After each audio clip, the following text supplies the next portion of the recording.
सोचा ही नहीं दर्द संभालने होंगे, मुस्कुराओ तो 8 मार्च हा जागतिक महिला दिन आहे आणि या महिला दिवसानिमित्त आपल्यासोबत पंकजाताई मुंडे आहेत. खूप खूप स्वागत आपलं जय महाराष्ट्रमध्ये. Thank you so much. सर्वप्रथम मी जय महाराष्ट्राच्या सगळ्या व्ह्युअर्सना महिला दिनाच्या खूप खूप शुभेच्छा देते. महिलांसाठी येणारा काळ हा किती आव्हानात्मक आहे. महिलांचं महिलापण जपून ठेवणंच आव्हान आहे.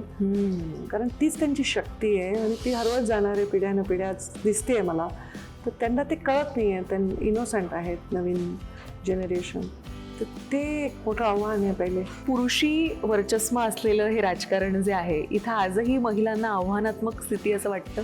बाबा वारले ना त्या काळात, म्हणजे 2014 ते 19च्या काळात मी नव्हते.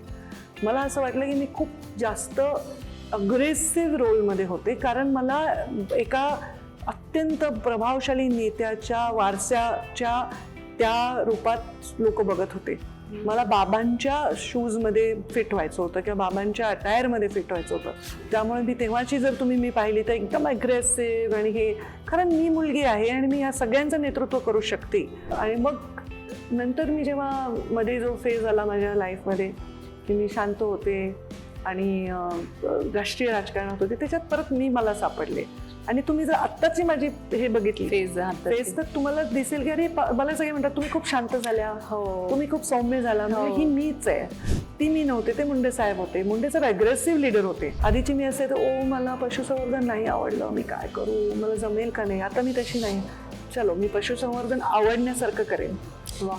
तर माझ्यामध्ये तो बदल झालाय. मॅच्युरिटी पण येते ना. म्हणजे मी 28 वर्षाची आमदार, 33 वर्षाची मंत्री आणि आता मी 46 वर्षाची एक परिपक्व अनुभव आणि आलेली.